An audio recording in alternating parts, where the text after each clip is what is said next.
He who wears the shoe knows where it pitches him. Is that correct? Yeah, come from. So hold on. Look at the circumstance where you are. You should take the bull by the horn. Take steps. I told you here. Has anybody approached anybody? So Governor Sim Fubara hasn't called you on the line since his suspension? I have told you, have anybody approached anybody? Now, let me tell you something. Have you heard the parable of the prodigal son? Let me tell you. The father left those who listened to him and went in search of that only one that didn't listen to him. No, that's not the prodigal son, no. That's not correct. When a prodigal son comes back and pleads, I said, look, forgive me. I've made a mistake. I want us to move forward. You are human. It took Wike a few weeks to arrive at what he thinks is a perfect story, that when he tells this story, Nigerians will swallow it hook, line and sinker. But beneath this narrative, you will see the original intention of Wike. He didn't know when he betrayed the fact, when he communicated directly to Sim Fubara to apologize to him and everything will go away. So you can see it is Wike's ego that is the problem. He wants Sim Fubara to massage that ego. And because of Wike's ego, an unelected person is now in charge of Rivers State in a so-called democracy.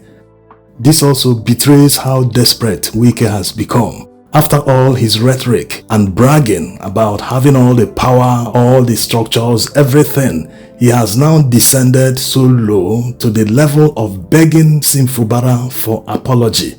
Sim Fubara, having not called Wike since the political crisis in Rivers State started, will not do it now because it has become obvious between them who is desperate. Sim Fubara has not granted any interview since he was suspended from office. It's always Wike inviting the press and blabbing all the time. And going by his actions, you will see that he is the one that is very desperate. He desperately wants to be in charge of Rivers State. He wants to mend fences because right now all of them have lost. His people are not in power. Sim Fubara is not in power.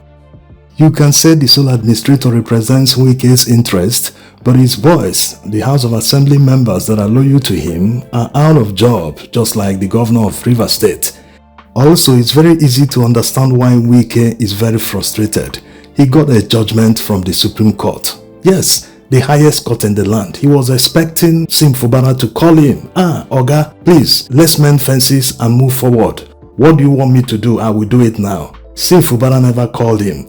Why should he, when it was obvious that the judgment was a perversion? Yes, a matter that wasn't before them, just because they have become very desperate. They wanted all the litigations to end. That was why they decided on a matter still stuck at the Federal High Court. So they couldn't hide their bias. Sim Fubara still did not call Wike. Now, when he reached the stage to implement the Supreme Court judgment, of course Sim Fubara announced it that they are waiting for the certified true copy of the judgment. Immediately they got hold of it. He said they would implement it. That was why he communicated to the State House of Assembly.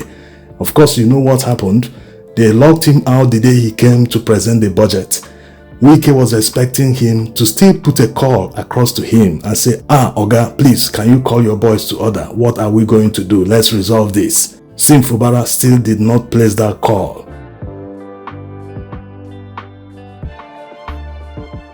This one must have angered Wike. That was why the next thing they did was to declare a state of emergency.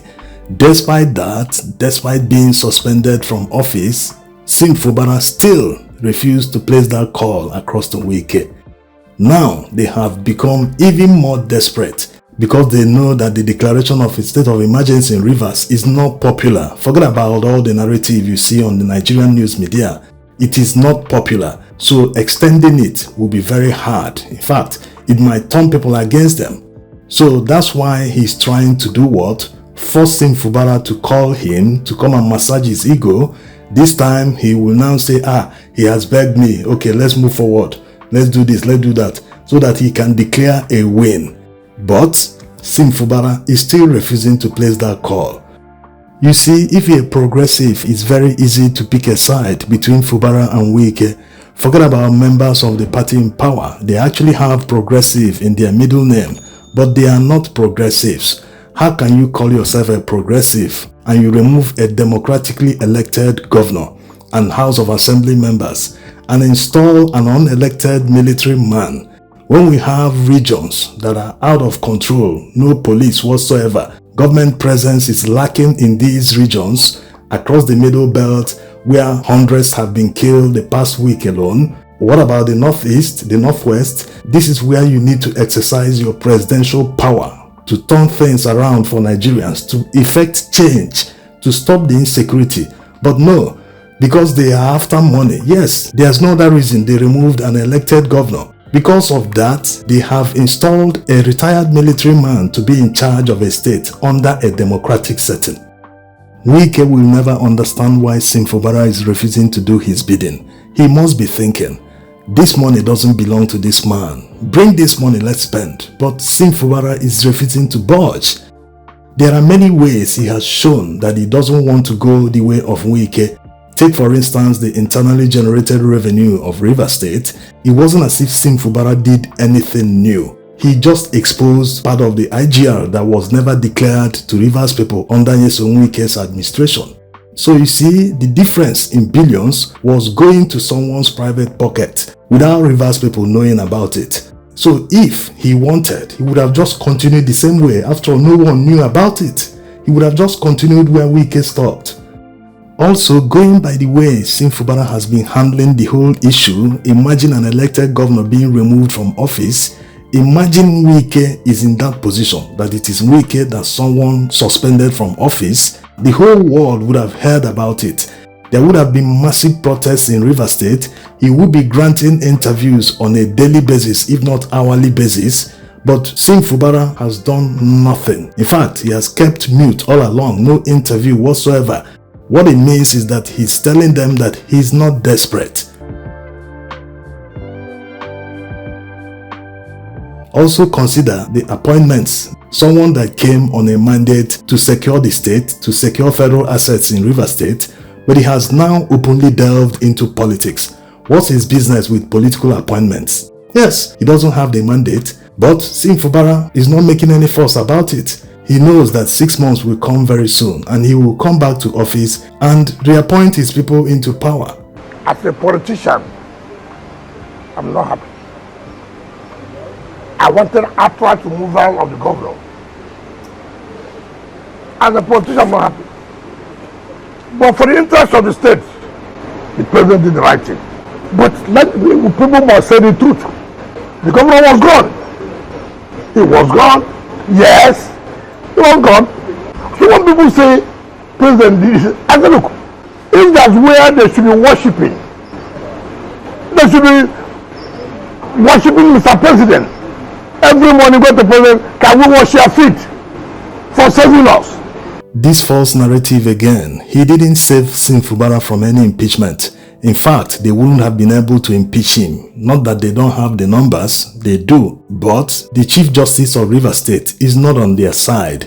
And they tried to intimidate him. The House members tried to investigate something about him. They don't have the power to remove him from office. They even tried using EFCC or SSS, but all that fell to the ground.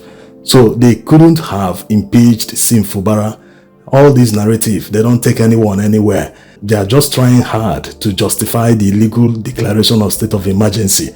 Fubara was always going to win. That was why they changed the rules and introduced state of emergency in Rivers State.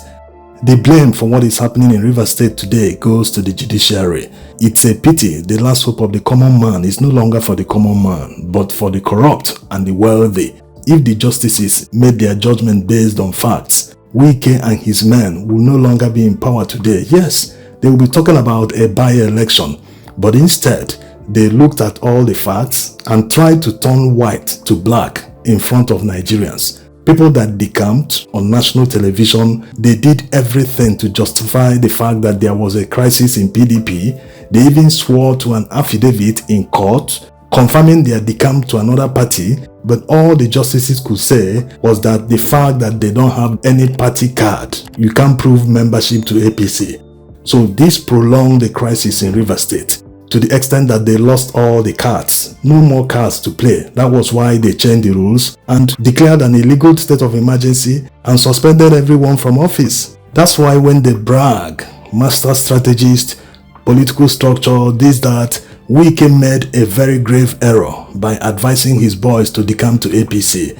The courts should have punished them for that, but instead they chose to do otherwise.